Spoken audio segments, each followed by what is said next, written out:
us as we go through it. I imagine everybody's heard this quote, haven't you? The mountains are calling, and I must go.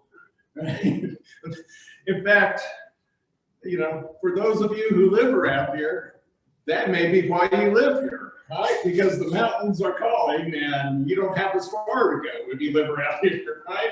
And so you got that. And that's probably one of the reasons Colorado is one of the fastest growing states out, happening right now. People are wanting to come and live by the mountains, and we hear the mountain call, don't we? Some of us hear the mountain call in hiking, some of us hear it in mountain biking, some of us hear it in skiing, depends on what the season is, right? Some of us snowboarding, maybe it's going to see waterfalls or wildflowers or wildlife, or, if you're a little on more relaxed side, maybe you're just in the fall for leaf peeping, right? Whatever it is. And there's the mountains that call, and sometimes I think it's the mountain call is one of the reasons we don't have the whole Columbine body worship together, whether in person or online, most Sundays, because sometimes we're hearing the mountain call and we're going out and doing other things. But mountains and hills are one of the master images of the Bible. One source I said that the Bible refers to mountains well over 500 times. I think it's a lot more than that. The Har, the Hebrew word for it, occurs almost 700 times or so. So I think we'll take the conservative number at 500 and assume that it's probably more than that. And there's really no clear distinction in biblical text between mountains and hills as far as usage and imagery goes. That's elevated terrain, elevated region. And part of that's because mountains kind of dominate the landscape of Israel. That's Mount Hermon right there. And, for somebody living in Palestine, the mountains were never really out of sight, because that spine of mountains stretched north and south through the heart of Canaan. And from lower Galilee to Judah, that central mountain zone steadily increased in altitude. Now, we're not going to be impressed by this, from 1,500 to towering out there at 3,300 feet, But still, if you're living in that area, that's a significant gain, right? And the biblical meaning of the mountains are somewhat paradoxical and even contradictory, because sometimes the mountains are a place of refuge, a place of security. And sometimes the mountains are a threatening place. Remember Israel at Sinai? You go, threatening place. Sometimes the mountains are sites of religious experience, but sometimes it's pagan religious experience where the Canaanites would worship their gods at, or sometimes that's where the God of the Bible calls his people to worship at. And several of the mountains and hills of the Bible are both, physical realities, physical phenomena, and also spiritual symbols. So this is kind of our introductory lesson to the series, and we'll see how we go on this. Let me then talk a little bit about significance. When you think about, mountains, they project some ideas for us.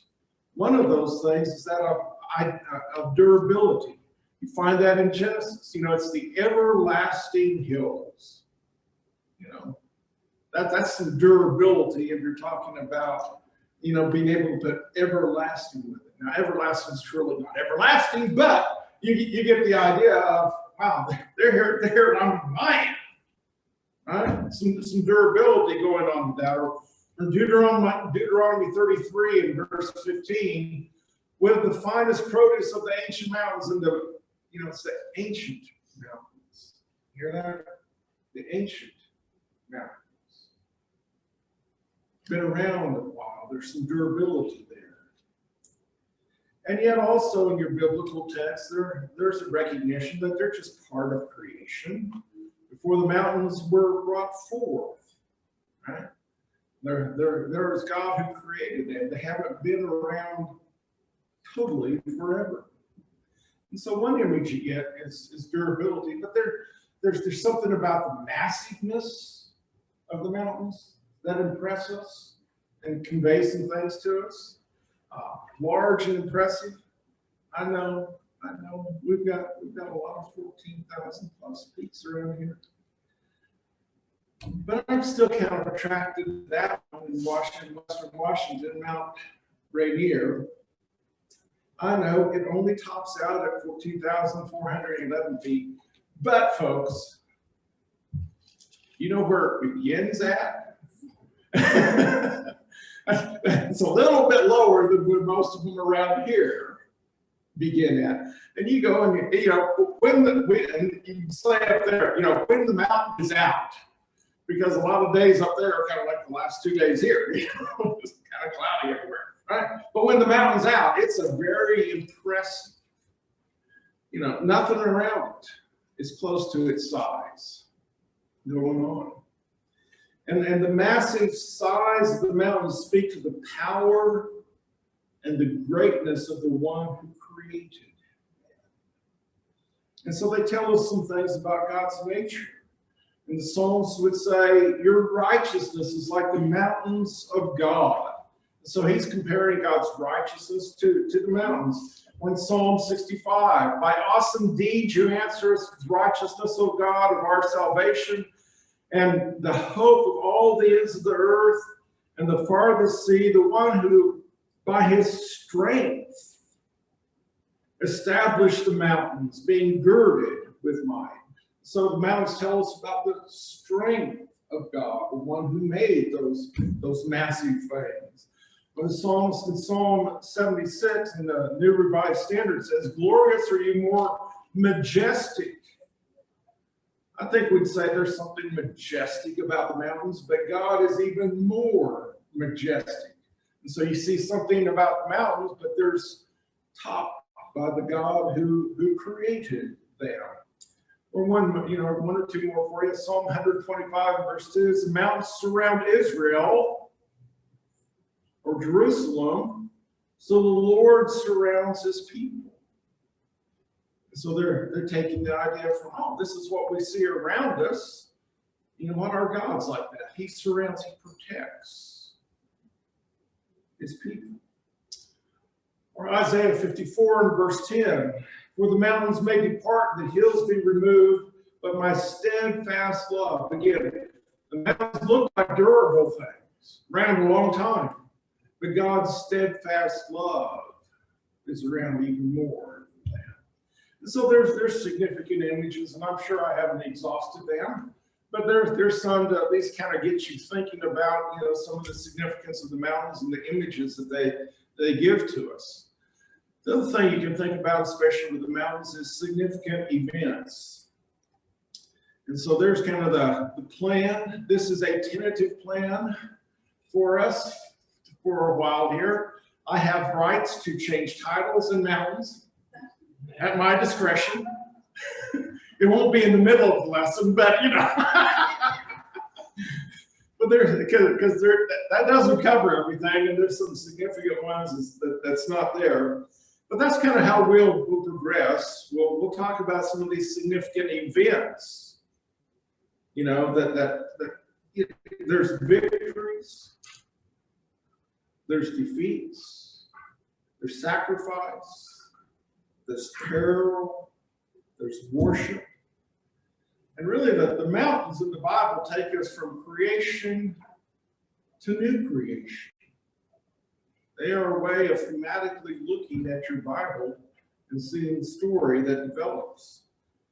And one of the things that happens with mountains is theophanies often occur on mountains, right? The term theophany, theo, God, and then the word for appearing some appearance of God, or maybe you want to say a manifestation, or an encounter with God that's tangible to the senses. It's not always visible, but God's there. Okay. So there's this kind of intensive form or reality of the presence of God that happens on mountains. Abraham had it, Moses, Joshua, Elijah. You can start thinking through your biblical text, and there's quite a few of those. And so there's a distinctive significance, it seems, to mountains in the biblical text. And along with that, then, mountains get looked at often as sacred sites. Almost from the beginning, mountains are sites of transcendent spiritual experience, encounters with God, appearances with God. That's those theophanies again. And in the ancient world, the mountains are often thought of as the dwelling place, the abode of the divine. Back then, people rarely ascended to the mountaintops. Okay? And you wouldn't go there unless your livestock wandered there or they needed pasture there. You kind of stayed away from those places. And their thought was what? Those remote mountaintops allowed the gods to live there and kind of be separated from people and not troubled by people and all of our little problems, but kind of separate from humanity. In fact, that kind of thought was so widespread in the ancient world that even places that didn't have mountain ranges, people would start building these ziggurats, right? These tall buildings almost kind of look like a mountain to say, this is where our God lives. Just think Tower of Babel for a minute. You get kind of that impression. And so you'd see that in places, like Egypt. Okay? And they're building those pyramids, those mountain temples, or Mesopotamia. And that, places that didn't have them even kind of had that inherent kind of thought.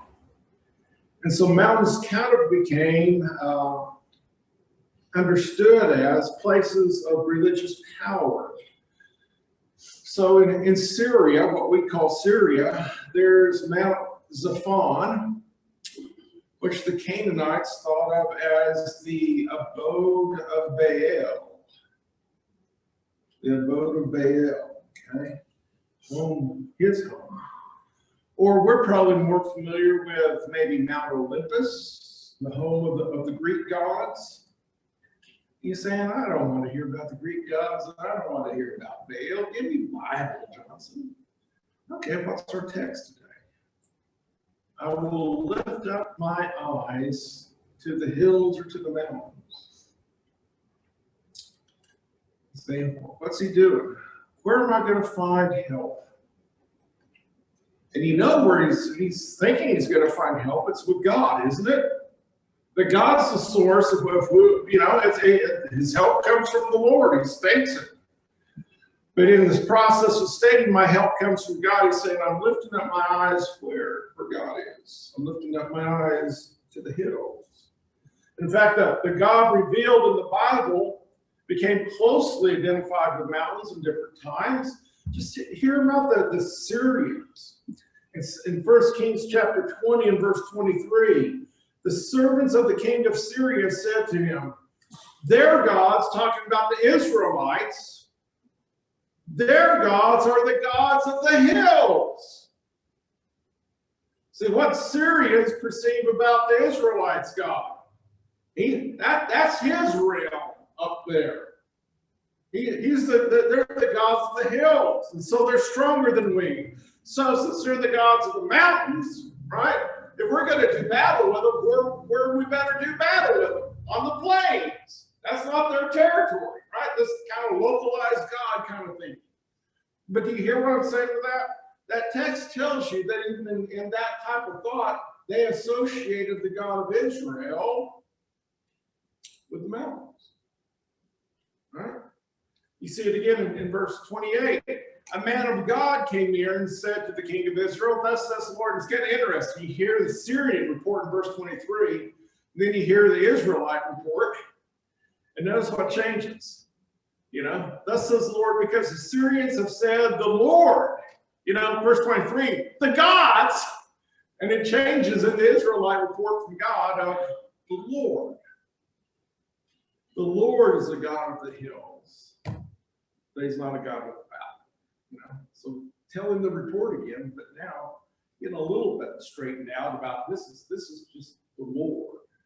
It's not the gods of the Israelites. And in fact, we have this concept with this idea of holy ground. Take off your sandals, Moses, for where you're standing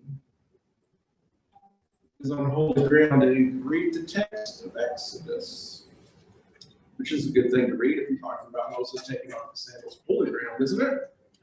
You find in verse 1, he's going up on Mount Horeb. When he gets told, take off your sandals, you're on holy ground, he's on Mount Horeb. Or you think about the Israelites after they've come out of Egyptian bondage, and they gather around, and Moses said in Exodus 19:23, the people cannot come up to Mount Sinai, for you yourselves warned us, saying, set limits around the mountain, consecrate it. See, it's holy. It's consecrated. Why? Because God's there. God dwells there. Or you hear what? Great is the Lord and greatly to be praised in the city of our God, his holy mountain. And so there is a clear biblical connection between God and the mountains. And some would say that the mountains kind of have picked up this kind of idea because they're kind of this intersection of heaven and earth. Ancient people living in the land of the Bible often sensed a closeness to their deity and a feeling of transcendence when standing on mountaintops. And maybe that's just a reflection of God's general revelation in his work and in people. Because I think he'd say there's people that still feel the same way today, have the same kind of sense today. Sometimes that gets referred to as thin places.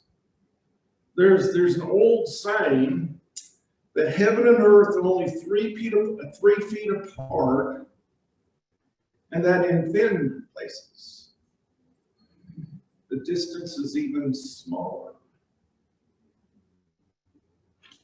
Places where the curtain between heaven and earth seem to almost be transparent. Where people experience God more readily, more intimacy, more immediacy, maybe you'd say. Those, where the veil separating is very thin. And mountains are often treated as thin places that lead to a heightened awareness of God's holy presence. And I think that's still with us today. But then let me offer this for you. Physical mountains are not the primary place of God encounters today. Okay? We're going to talk about mountains. I like mountains. But at the end of the day, physical mountains are not the primary places of God encounters today, although God can be encountered there. Okay? The Psalms would say, exalt the Lord our God and worship at his holy mountain. Well, what are you doing? You're going to worship God. There's where your God encounter comes from, is worshiping God. And of course, the psalmist would say that because God's house was on Mount Zion, right? It was on a mountain. So where do you want to worship God at? His holy mountain. But let's pull that to the New Testament side. The Hebrew author would write, you've come to Mount Zion.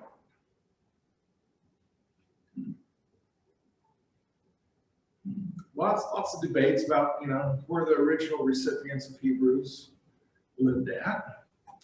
But I really doubt if he's referring to a physical, tangible Mount Zion right here. And yet he says to his readers, you have come to Mount Zion, to the city of the living God, the heavenly Jerusalem. So he's pointing us, this isn't just a physical, tangible location right here, is it? You've come to the heavenly Jerusalem, to innumerable angels in festal gathering, to the assembly of the firstborn who are enrolled in heaven, to God, the judge of all, to the spirits of righteous made perfect, to Jesus, the mediator of a new covenant, to the sprinkled blood that speaks a better word than the blood of Abel. See that you don't refuse him who is speaking. You see, Mount Zion here is not a physical address. It's not a physical location. The Mount Zion that the Hebrew author refers to is a spiritual reality that God's people come to now. Right? That's where we've come. That still gets me on Mount Zion there, doesn't it? The significance of summits. I haven't left, but now we're looking at the spiritual significance of it and not the physical location.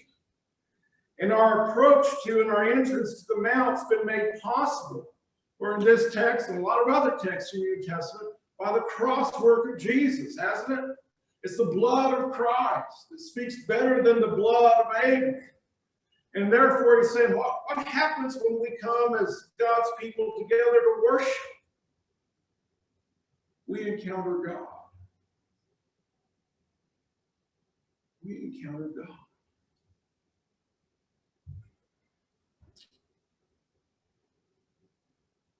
Our worship is a God-designed thin place.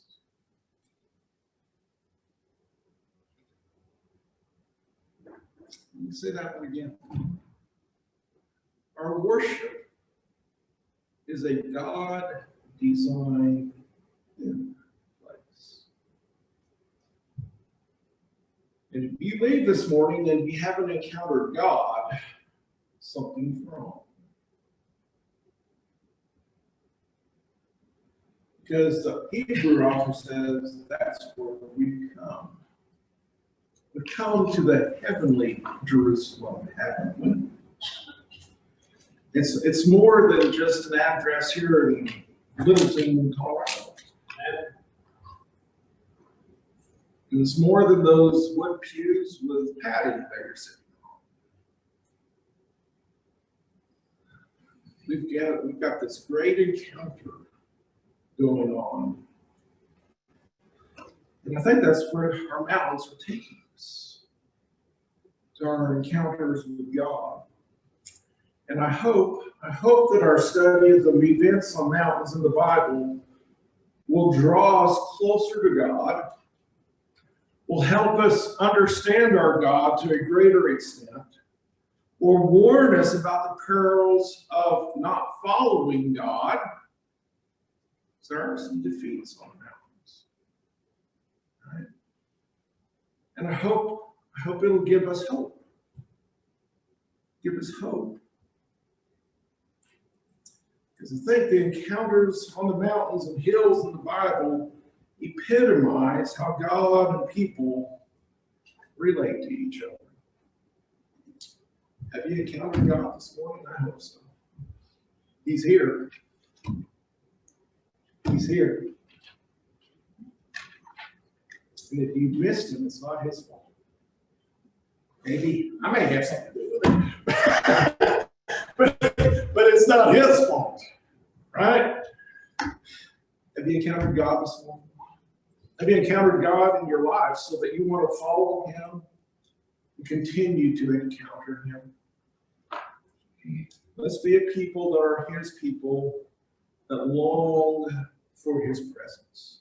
So this morning, if you need to get into the family of God, the people of God, the church, well, let's do it this morning. Let's get washed by the blood.